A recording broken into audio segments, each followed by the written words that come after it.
When this thing flash floods and it rips through here. Now, before they dammed it, this was the only river that was undammed in Texas. And for every mile, it dropped 7 feet. So back in 1908, when that flash flood came through here and ripped up all these layers in 1908, no one ever seen a dinosaur track. Ernest Adams and his brother George Adams are credited with finding the first theropod footprints. But it was Charlie Moss who discovered the first human footprints when he came back from the war, was recuperating in his hometown. First human footprints among dinosaur footprints after a spring flood had ripped up the ledge. Well, Bull Adams examined them, and Bull Adams, the scholar, Oxford scholar, who grew up here as well, thought that actually, since he was an anthropologist, he felt that the earliest evidence of man was at Glen Rose. Emmett McFall, another local resident of Glen Rose who owned property adjacent to the Paluxy River, claimed to have first seen the giant man tracks in 1923 when he was 28 years old. What do you remember about your grandfather Emmett and what he found and saw?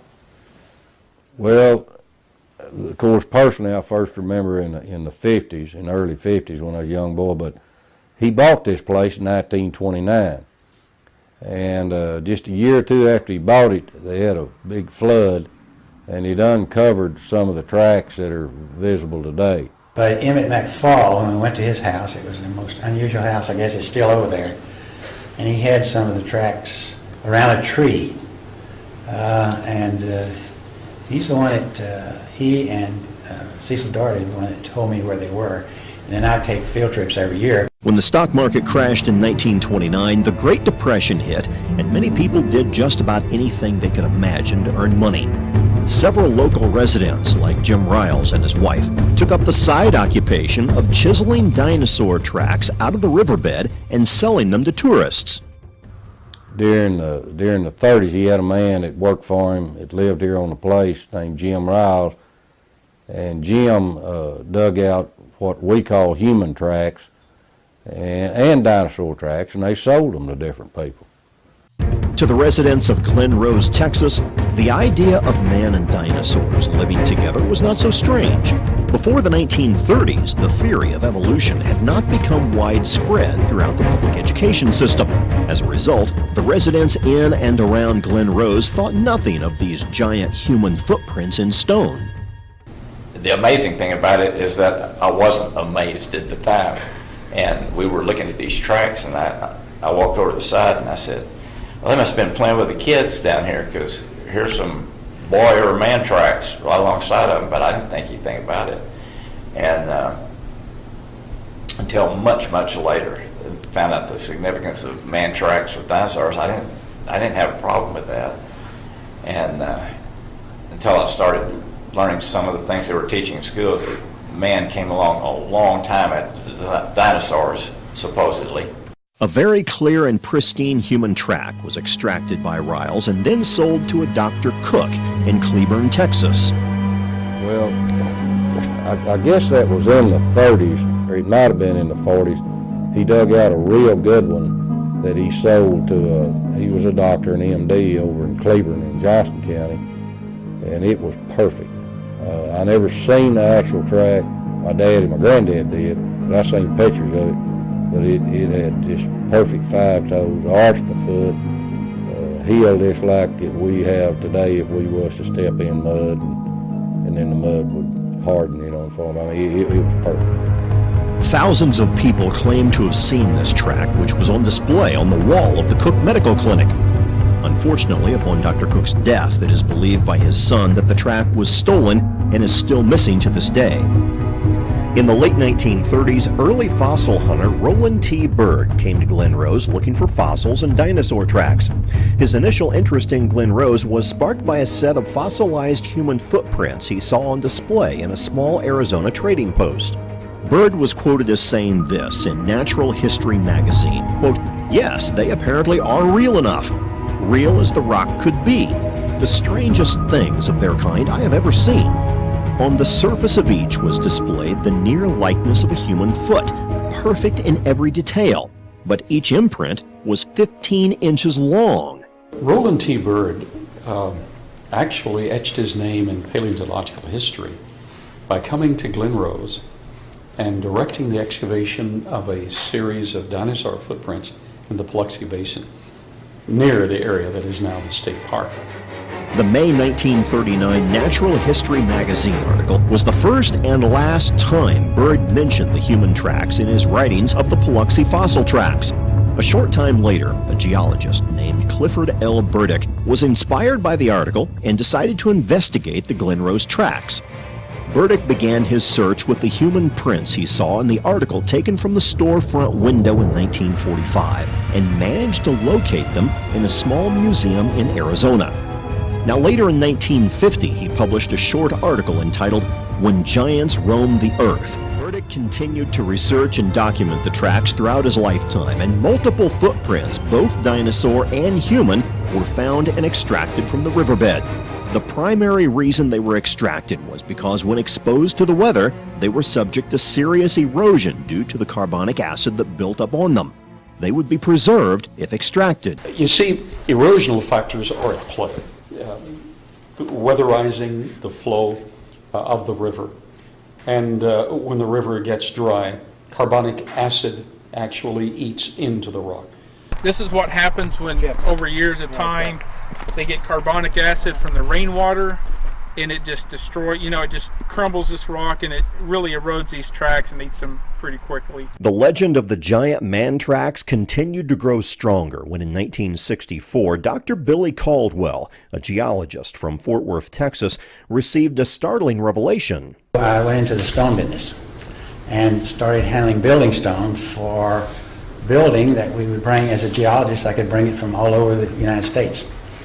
And one day in 1964-65, one of my stone suppliers from Glen Rose, his name was Bill Osborne, he came in with a pickup truck, and the back of the truck said, "I want to show you something." And the back of the truck was a piece of Glen Rose limestone. I could still see the fossils in it. It was about 4 foot by 4 foot, and it had a perfect human print in it. And I saw there was no differential weathering across and down in the track and up. It was the same weathering all the way across. There wasn't any indication of carving. It was a perfect looking print, and I said to Bill, "Where'd you get that?" And he said, "In the middle of the Paluxy River. It's been kind of slow, so we got out there with a cold chisel, and we spent a week cold chiseling this off." It was 4 to 6 inches thick, and so it would weigh hundreds of pounds.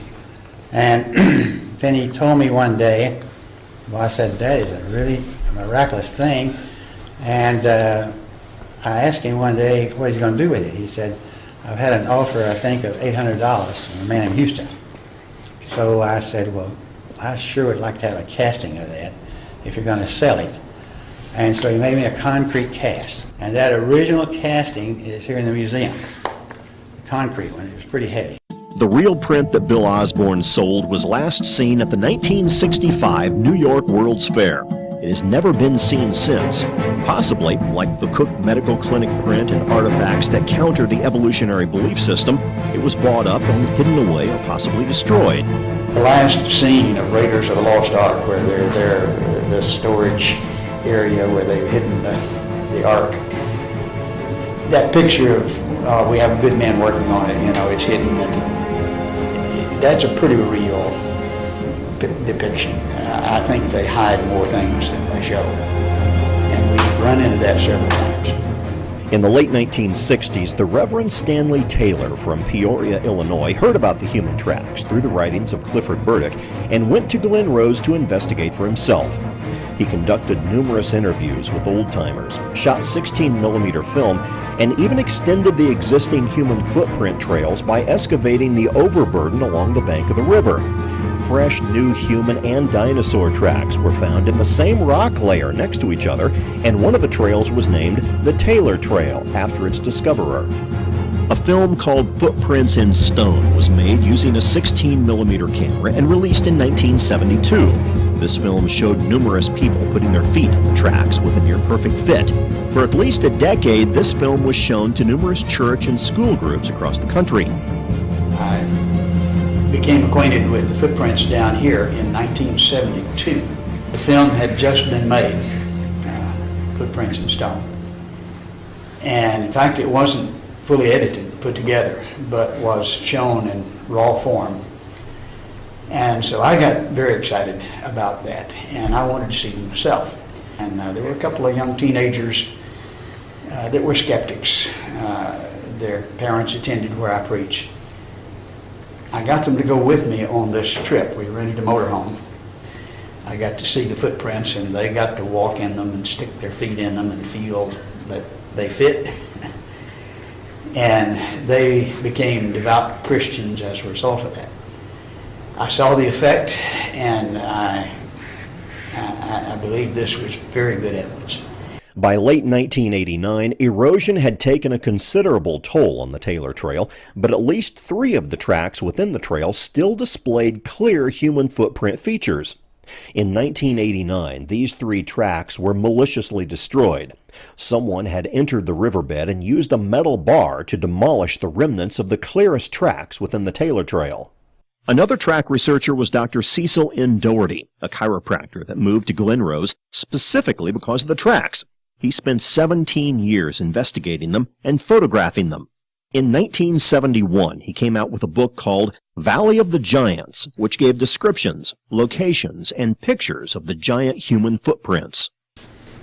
A friend of mine, Jan Mercer, told me about Dr. Cecil Doherty, who had found some human tracks in place in situ here.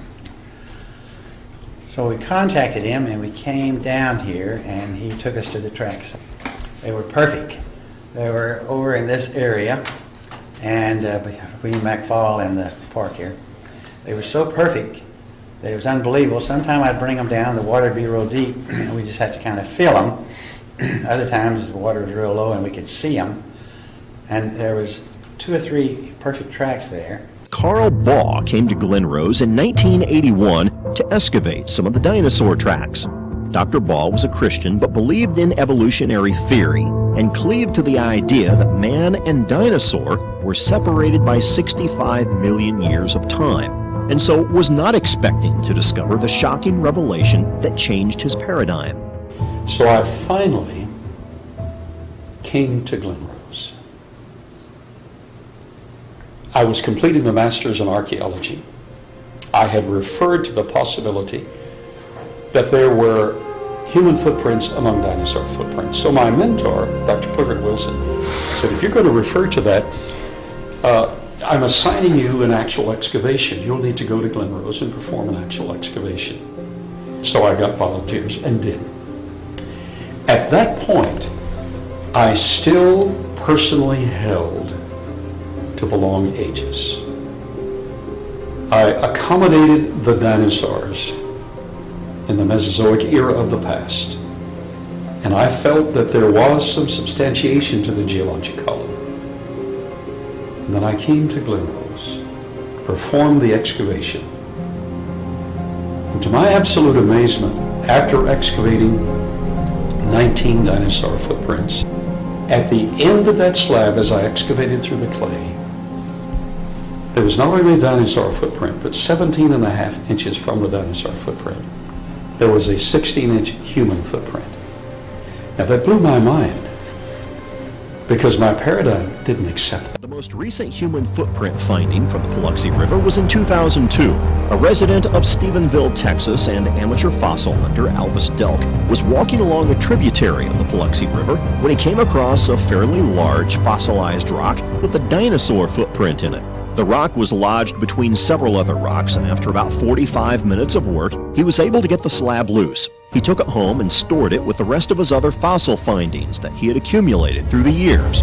The rock remained uncleaned and stored in his collection until 2008, when he decided to sell some of his fossils.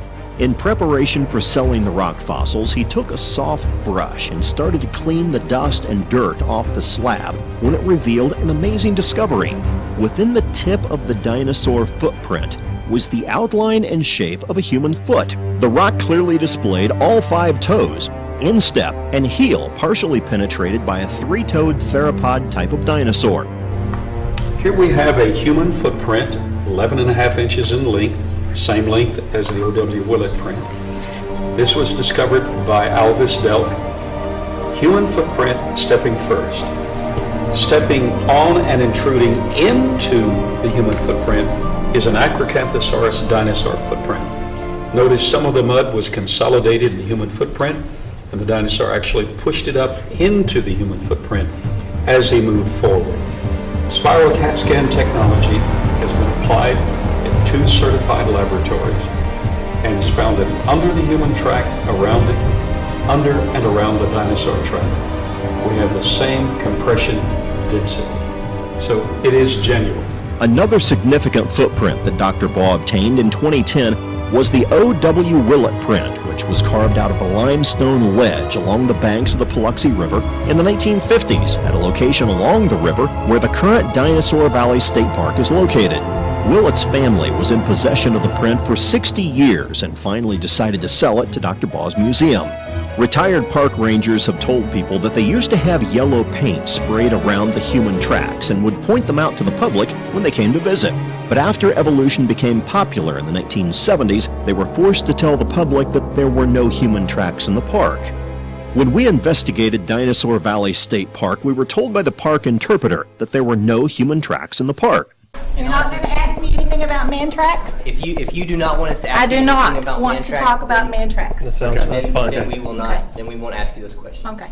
Because there's none in the park. Dinosaur Valley State Park was going to have a grand opening on that weekend, and that there was going to be, dinosaur footprints and, that kind of stuff. And so we decided, let's go check it out. So we go there. There were signs that were pointing to the different tracks, and the different dinosaur tracks and to the human footprints. And the dinosaur tracks on the signs were yellow with black letters. And they said the names of the dinosaurs that made those tracks. On the human footprints, on the big ones, there was a sign that was pointing to one of the big ones, and it said caveman tracks. So I got down, and because that really caught my attention, and I put my hand and started feeling that human track, that big one. And I'd never ever heard of such a thing. And I saw the sign, caveman tracks, and that got my attention. So time went on, a few years.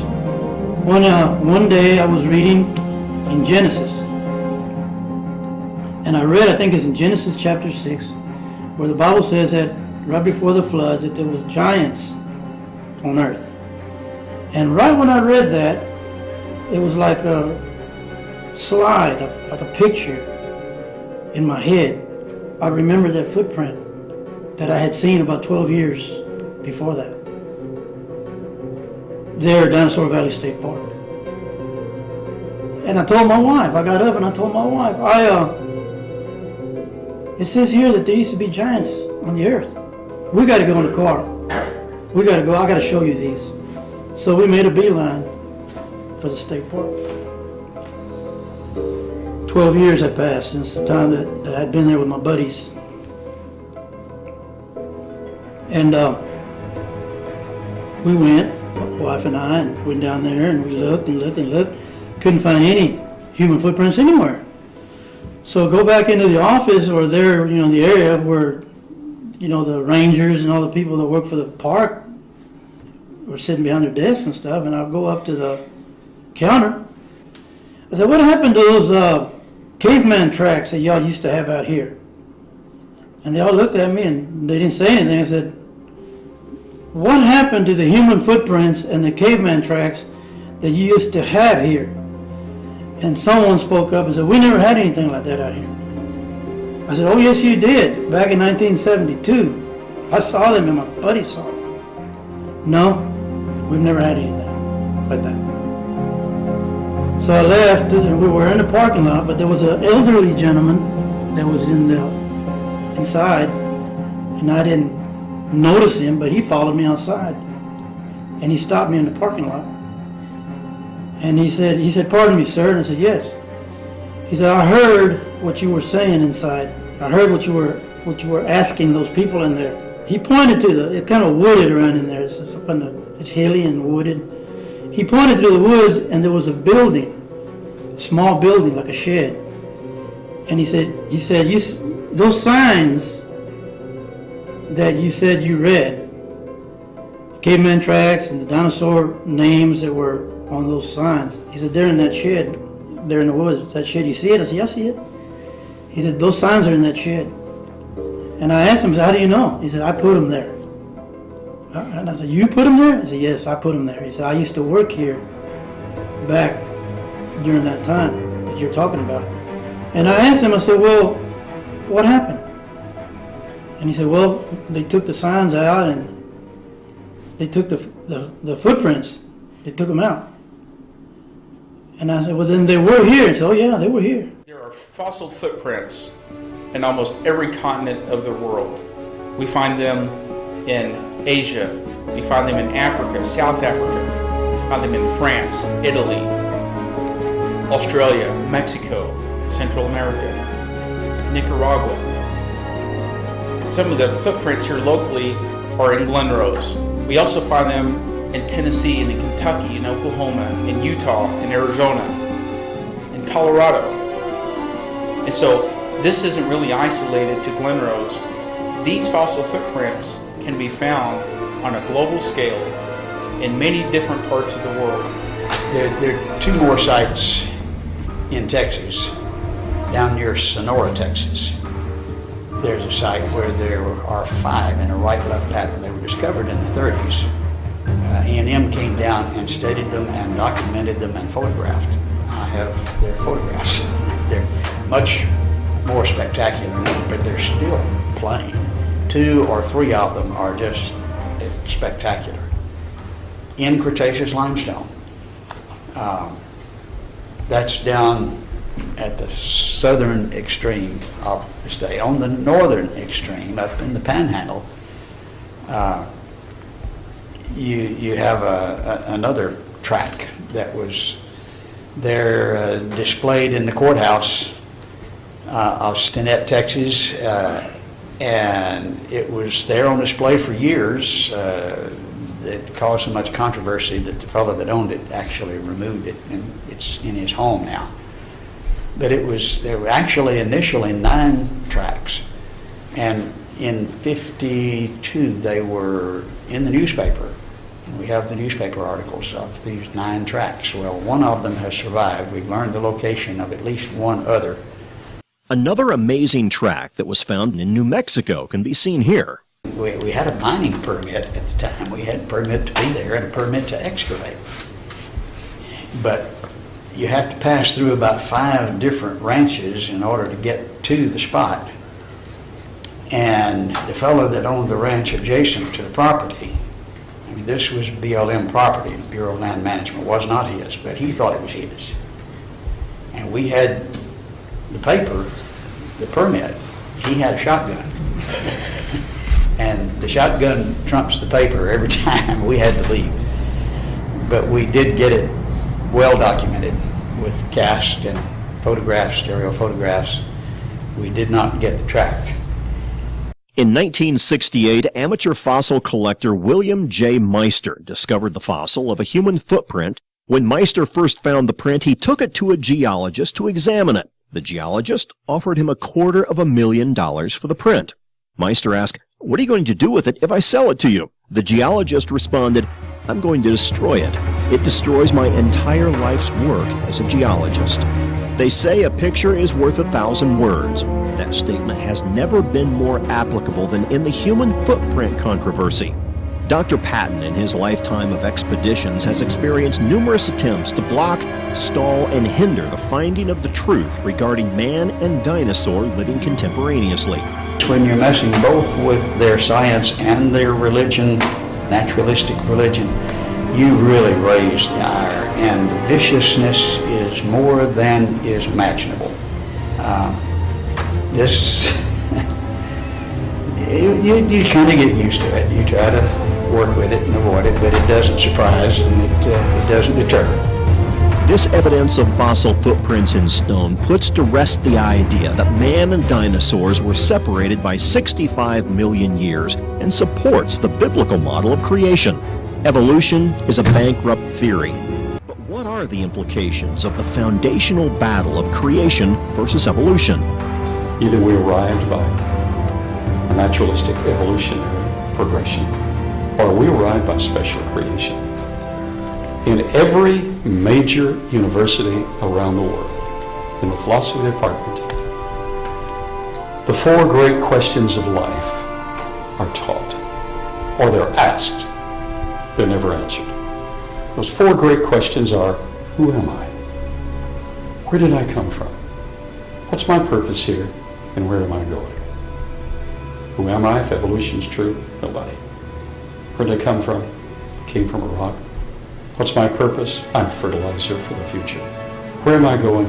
Nowhere. If evolution is true, this is it. But some creationists hold to evolution and say, well, this is how God did it. If God did it that way, but said he did it otherwise, you can't trust him. You're not going anywhere. If evolution is true. And leading evolutionists have admitted, laughingly, some of you Christians hold to evolution and you think you're being academic. They're incompatible. It's one way or the other, and they laugh and admit it. So, the other alternative. What if creation is true? If creation is true, who am I? I am an individual originally made in the image of God. Even though I'm really scarred, and I've not lived up to that image as I should have, originally I was made in the image of God. If creation is true, who am I? That's who I am. Where did I come from? I came from his direct hand of special creation through Adam and Eve. What's my purpose here? My purpose is, first of all, to know him, privileged to know him, and then to represent him, to be his ambassador, to speak for him. And the fourth question, where am I going after this is over? I'm going home to be with him for all eternity, for God inhabits eternity.